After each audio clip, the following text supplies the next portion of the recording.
Hello बच्चों, मैं ज्योति study with J के चैनल पर आपका बहुत बहुत स्वागत करती हूँ। आज हम लोग करने वाले हैं कक्षा 8 हिंदी से चैप्टर 2 लाख की चूड़ियाँ के प्रश्न उत्तर। इससे पहले हम इसकी शब्द अर्थ और व्याख्या की वीडियो डाल चुके हैं।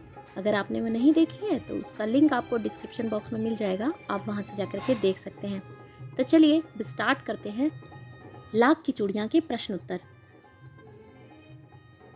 प्रश्न नंबर 1। बचपन में लेखक अपने मामा के गांव चाव से जाता था और बदलू को बदलू मामा ना कहकर बदलू काका क्यों कहता था? इसका उत्तर है बचपन में लेखक अपने मामा के घर चाव से जाता था क्योंकि वहां बदलू नामक मनिहार उसे लाख की रंग बिरंगी गोलियां बनाकर देता था। ये गोलियां इतनी सुंदर होती थीं कि कोई भी बच्चा इनकी ओर आकर्षित हुए बिना नहीं रह सकता था। वह बदलू को बदलू मामा न कहकर बदलू काका इसलिए कहा करता था क्योंकि गांव के सारे बच्चे उसे बदलू काका के नाम से ही पुकारते थे। प्रश्न नंबर 2। वस्तु विनिमय क्या है? विनिमय की प्रचलित पद्धति क्या है? इसका उत्तर है वस्तु विनिमय अर्थात वस्तुओं का आदान प्रदान करना। पहले लोग एक वस्तु देकर दूसरे से दूसरी वस्तु ले लेते थे। जैसे बदलू लोगों से चूड़ियों के बदले पैसे न लेकर आवश्यकता का सामान ले लिया करता था। यही वस्तु विनिमय पद्धति थी। परंतु वर्तमान में जो है ना, विनिमय की प्रचलित पद्धति जो है वो मुद्रा है, अर्थात धन देकर वस्तुएं खरीदी जाती हैं। अगला प्रश्न है मशीनी युग ने कितने हाथ काट दिए हैं? इस पंक्ति में लेखक ने किस व्यथा की ओर संकेत किया है? इसका उत्तर है मशीनी युग ने कितने ही हाथ काट दिए हैं। इस पंक्ति के माध्यम से लेखक कहना चाहता है कि हाथ से किए जाने वाले उद्योग धंधे अब मशीनों द्वारा किए जाने लगे हैं। ऐसे में हाथ से काम करने वाले लोग या तो बेरोजगार हो गए हैं या फिर अपने पैतृक यानी पूर्वजों के कार्यों को छोड़कर दूसरे कार्य करने के लिए मजबूर हो गए हैं। इस पाठ में भी जब लेखक को यह पता चलता है कि बदलू के हाथ से बनने वाली चूड़ियों का स्थान मशीन से बनने वाली कांच की चूड़ियों ने ले लिया है तो उसे बहुत दुख होता है। बदलू जो था वो लाख से चूड़ियाँ बनाया करता था। लाख एक तरह का पदार्थ होता है, उसका प्रयोग चूड़ियाँ बनाने में किया जाता है। और बच्चों, आपने कई बार देखा होगा जब किसी चीज़ को सील पैक किया जाता है तो उसके ऊपर एक कपड़ा लगाया जाता है और फिर उसके ऊपर लाल रंग का एक पदार्थ लगाया जाता है। जो लाल रंग का वो पदार्थ होता है ना, वही लाख होता है। अगला प्रश्न है बदलू के मन में ऐसी कौन सी व्यथा थी जो लेखक से न छिपी रह सकी? इसका उत्तर है मशीनी कांच की चूड़ियों का चलन बढ़ जाने से बदलू की लाख की चूड़ियां अब कोई नहीं खरीदता था। इसी कारण उसका चूड़ियों का काम बंद हो गया। यही व्यथा थी जिसे बदलू लेखक के समक्ष छिपा ना सका। अगला प्रश्न है मशीनी युग से बदलू के जीवन में क्या बदलाव आया?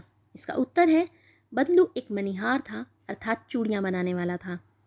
उसकी बनाई लाख की रंग बिरंगी चूड़ियाँ इतनी प्रसिद्ध थीं कि उसके गांव के साथ साथ दूसरे गांव से भी स्त्रियां उसकी बनाई हुई चूड़ियाँ लेने आती थी। अचानक मशीनी युग आने से मशीन पर बनी कांच की चूड़ियाँ अधिक बिकने लगी और बदलू की चूड़ियाँ सबने लेनी बंद कर दी। ऐसा होने पर उसका पैतृक पेशा जाता रहा, उसे अपना काम ही बंद करना पड़ा। अब हर दम प्रसन्न चित रहने वाला बदलू मन ही मन व्यथित रहने लगा और बीमार रहने लगा। अगला है कहानी से आगे। प्रश्न है आपने मेले यानी बाजार आदि में हाथ से बनी हुई चीज़ों को बिकते हुए देखा होगा। आपके मन में किसी चीज़ को बनाने की कला सीखने की इच्छा हुई हो और आपने कोई कारीगरी सीखने का प्रयास किया हो तो उसके विषय में लिखिए। बच्चों, ये जो है ना, ये आपको अपने अनुभव के आधार पर बताना है। फिर भी इस प्रश्न का उत्तर मैंने अपने अनुभव के आधार पर दिया है, आपको भी इसी प्रकार से देना है। जैसे कि मेले और बाज़ार में कई वस्तुएं जो होती हैं वो हाथ से भी बनी हुई चीज़ें बिकती हैं। मैंने भी एक बार मेले में मिट्टी के बर्तन बनाते हुए कुम्हार को देखा था, तो उसको देखकर मुझे भी उसको बनाने की कला सीखने की इच्छा हुई, तो मैंने भी उनसे कारीगरी सीखने का प्रयास किया था। अगला प्रश्न है लाख की वस्तुओं का निर्माण भारत के किन किन राज्यों में होता है? लाख से चूड़ियों के अतिरिक्त क्या क्या चीज़ें बनती हैं, ज्ञात कीजिए। बच्चों, जो लाख की वस्तुएं होती हैं उनका अधिक निर्माण जो होता है वो राजस्थान में होता है। इसके अलावा मध्य प्रदेश में, उत्तर प्रदेश में, कर्नाटक में, आंध्र प्रदेश में व गुजरात में भी लाख पाई जाती है, इसलिए वहाँ भी लाख का सामान बनाया जाता है। लाख की चूड़ियों के अतिरिक्त कई प्रकार के आभूषण बनाए जाते हैं, खिलौने बनाए जाते हैं व सजाने का सामान बनाया जाता है। और डाकघर में व अन्य स्थानों में सामान पैक करके सीलबंद करने हेतु भी लाख का प्रयोग किया जाता है। और इनका प्रयोग विद्यालयों में भी किया जाता है। कई बार जब बोर्ड को कुछ डॉक्यूमेंट्स भेजने होते हैं तो वहाँ पर भी लाख से सीलबंद करके सामान को भेजा जाता है। अगला है अनुमान और कल्पना। घर में मेहमान के आने पर आप उसका अतिथि सत्कार कैसे करेंगे? बच्चों, जो मेहमान होता है ना, भारत में एक ऐसी परंपरा है कि अतिथि देवो भव। तो भारत में तो मेहमानों का स्वागत बहुत ही अच्छे से किया जाता है और आपसे ये पूछा गया है कि आप अतिथि सत्कार कैसे करेंगे। तो आपको बहुत ही अच्छे से करना चाहिए। घर में किसी के आने से सबसे पहले हम उसे प्रेम पूर्वक उसका स्वागत करेंगे, आदर से उन्हें बैठने के लिए कहेंगे, उनका हाल चाल पूछकर उन्हें जलपान कराएंगे। यह भी मेहमान के आने पर निर्भर करता है कि वह किस समय आता है। यदि सुबह का समय होगा तो आप चाय नाश्ता करवाएंगे, दोपहर के समय उसे प्रतिभोज, और रात्रि में मेहमान आए तो रात्रि भोज कराना हमारा कर्तव्य बनता है। अगला है, आपको छुट्टियों में किसके घर जाना सबसे अच्छा लगता है? वहाँ की दिनचर्या अलग कैसे होती है, आपको लिखना है। तो बच्चों, इसका जो उत्तर है वो अलग हो सकता है, क्योंकि हर किसी का कोई ना कोई फेवरेट होता है। किसी को अपने नाना के यहाँ जाना अच्छा लगता है, नानी के यहाँ जाना अच्छा लगता है, किसी को अपनी मौसी के यहाँ जाना अच्छा लगता है, किसी को अपनी बुआ के यहाँ जाना अच्छा लगता है। तो यहाँ पर आपको अपने अनुभव के आधार पर लिखना है। जैसा कि छुट्टियों में मुझे अपनी छोटी मौसी के घर जाना सबसे अच्छा लगता है। मैं अपनी मौसी से बेहद प्यार करता हूँ। अपने घर में तो यही दिनचर्या होती है कि सुबह उठो, तैयार होकर स्कूल जाओ, घर आकर खाना खाओ, थोड़ी देर सो जाओ, शाम को 1 घंटा टीवी देखो, खेल कर पढ़ने बैठो, रात को पिताजी के आते ही खाना खाकर थोड़ी देर टहलो और फिर सो जाओ।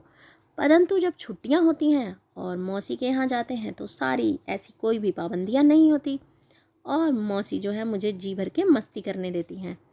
छुट्टियों में बच्चों को वैसे भी स्कूल नहीं जाना होता तो बच्चे पूरा दिन मस्ती करते हैं। और आजकल तो बच्चे ज़्यादातर मोबाइल में वीडियो गेम या फिर कई सोशल मीडिया के जो ऐप्स हैं उनको चलाने में अपना समय व्यतीत करते हैं। अगला प्रश्न है, मशीनी युग में अनेक परिवर्तन आए दिन होते रहते हैं।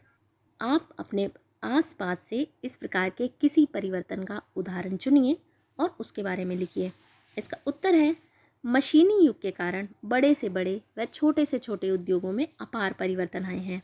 हमारे घर के पास एक घर में लकड़ी का फर्नीचर बनता था। कितने ही कारीगर दिन रात लकड़ियाँ चीर चीर कर फर्नीचर बनाया करते थे। पिछले कुछ वर्षों में मैंने देखा है कि कारीगर तो निरंतर कम होते जा रहे हैं, लेकिन फर्नीचर और भी सुंदर बनने लगा है। मुझे उत्सुकता हुई कि एक बार अंदर जाकर देख कर आऊँ कि वो फर्नीचर कैसे बनता है। जब मैं उस लकड़ी के कारखाने में गया तो मैंने देखा कि लकड़ी काटने, साफ करने व उसे आकार देने का सभी कार्य मशीनें बखूबी कर रही थी। मुझे देखकर बहुत अच्छा लगा कि काम कितनी जल्दी और सफाई से होता है। लेकिन जब एक बढ़ई यानी लकड़ी का सामान बनाने वाला, उसको बढ़ई कहते हैं ना, जो लकड़ी का सामान बनाता है, ने मुझे बताया कि एक समय था कि कारखाने में 20 लोग काम करते थे, लेकिन अब केवल 5 ही लोग पूरा काम निपटा लेते हैं। तो मुझे अफसोस हुआ कि मशीनों के कारण कितने लोग बेरोजगार भी हो जाते हैं। तभी मैंने ये सोचा कि मशीनी युग परिवर्तन के साथ साथ परेशानियां भी ला रहा है। बच्चों, ये जो प्रश्न है ना, ये सारे आपको अपने अनुभव के आधार पर लिखने हैं और आपको ये भी बताना है कि आपको ये वीडियो कैसी लगी। अच्छी लगी हो तो इसको लाइक कर देना, अपने दोस्तों में ज़्यादा से ज़्यादा शेयर करना। जो लोग चैनल पर नए हैं चैनल को सब्सक्राइब कर देना। Thanks for watching. बहुत जल्द मिलेंगे हमारी नेक्स्ट वीडियो में। Till then bye.